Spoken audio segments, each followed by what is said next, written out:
So I was out in the last couple of days with the Cloud LW 6.5, Takoon's biggest parawing, and everyone wants to go bigger, right? And wants to go out parawinging in lower winds, or you might just want to back up. Which one to take? Is the LW the way to go, or should you go with the other huge wing, the 777 7.3? Let's find out. Welcome to Met on Foil.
You get a little bag, drainage system in the back, so if you have your wet parawing in there, the water gets out. You have a little repair kit here. If you were to need to fix your parawing, it's 28 to 32 grams, so super light. That's the idea behind it. And I got the biggest one because I thought, you know, if you go out in low wind, you want the biggest parawing out there. Let's have a look how it looks still and see how you actually have to get on foil. So once you take it out, it's the same bar that you have with the other Cloud. It's still got 3 attachment points. You still need to hold the bar towards the middle if you want to have it powered, and you can still see nice color coordination, good lines to stow. It's not gonna burn your hand or cut your hand, so these things are really good. The bar is the exact same size as you have with the 3-meter Cloud 1, 40 centimeters, which still usually fits all the pouches. The parawing on the other side is pretty big. Like, I still fit it in my pouch, but I have a huge pouch from Kohi. Shout out to Kohi for sending me this pouch to test, to try. And this is so big, you can actually put 2 of these parawings in. The bowl that you get is pretty big, but it's not oversized. You'll fit in different pouches as well. You have the front part, which is blue, 2 orange markings where you see where the middle is.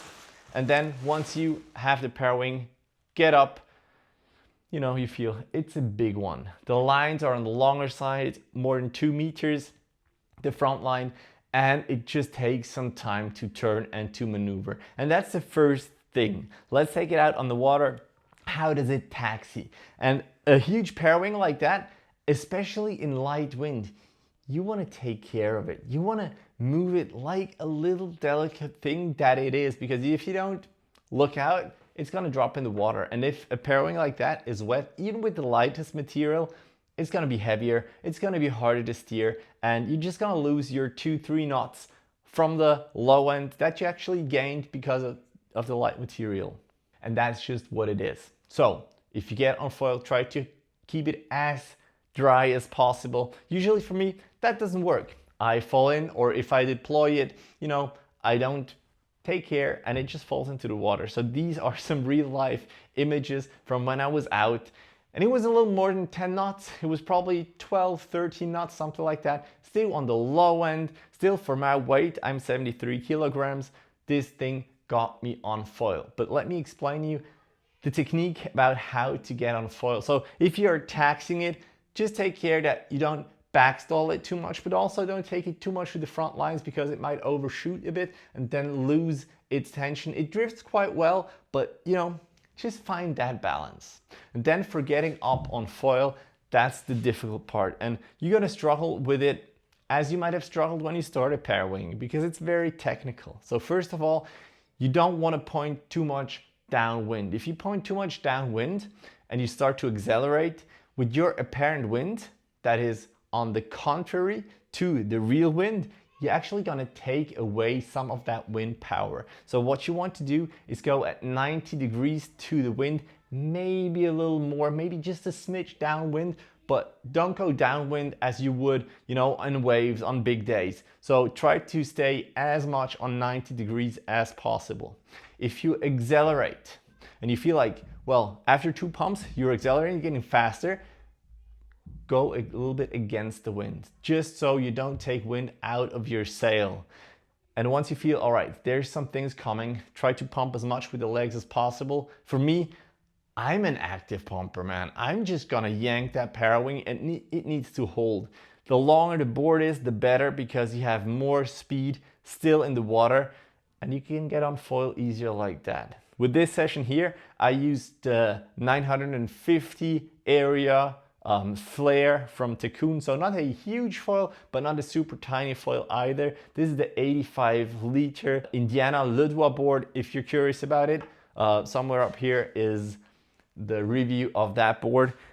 And it got me on foil. Once on foil, like all parawings, you have enough power to make maneuvers, to go fast, to, you know, relax a little bit. But getting on foil, that part is really important. That's why a huge parawing like that is really important. And the Takoon Cloud LW actually performed quite well.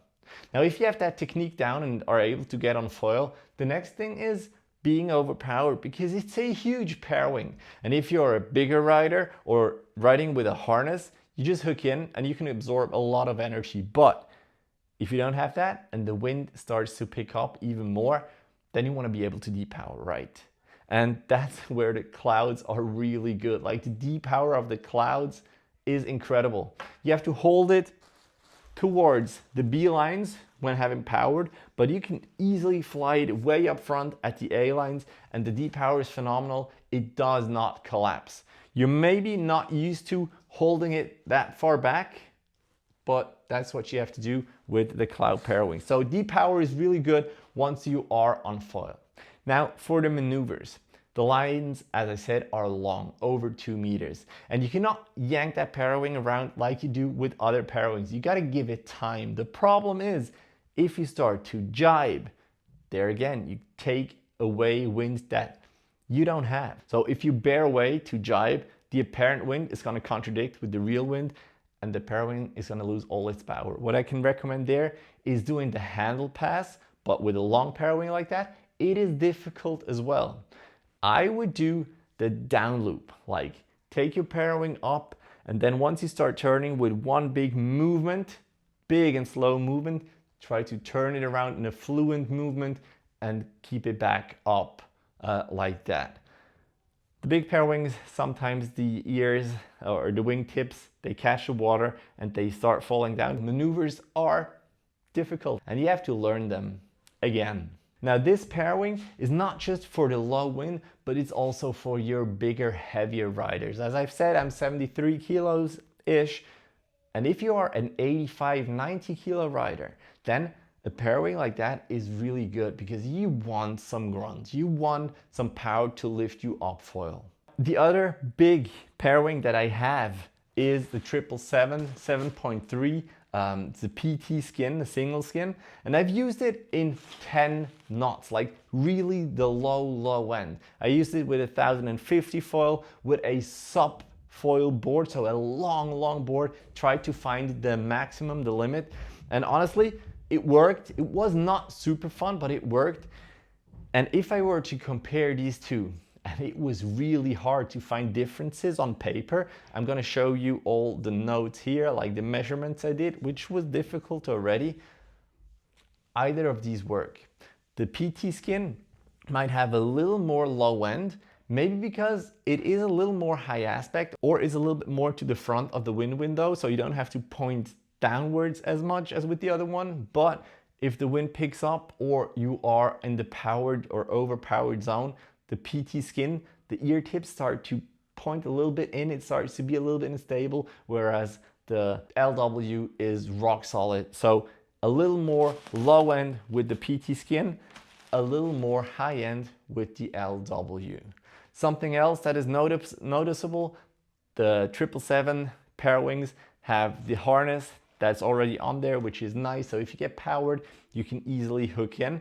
That's an extra for the Takoon, but the bar is also way longer. So the shorter bar of the Takoon will fit more pouches, and the one from the 777, I mean, you gotta find a pouch that fits a thing like that. All the measurements are on uponfoil.com, my website, where I try to organize and write everything down that I learned from the Parawings. Either of these two worked. If you're interested and want to test the LW or the PT skin, hit me up on Instagram at mattonfoil. And if you have your own experiences with the LW or the PT skin for that matter, hit me up. Let's chat about Parawings, let's chat foiling. If you're curious about other reviews, here's a video of the Ludwa, the mid-length board from Indiana. Here's a whole playlist with reviews, Parawings, wings, board, and whatever. And yeah, if you like these independent reviews, maybe help me out, buy me a cup of coffee. That would be super nice. Link is in the description, and see you guys in the next one.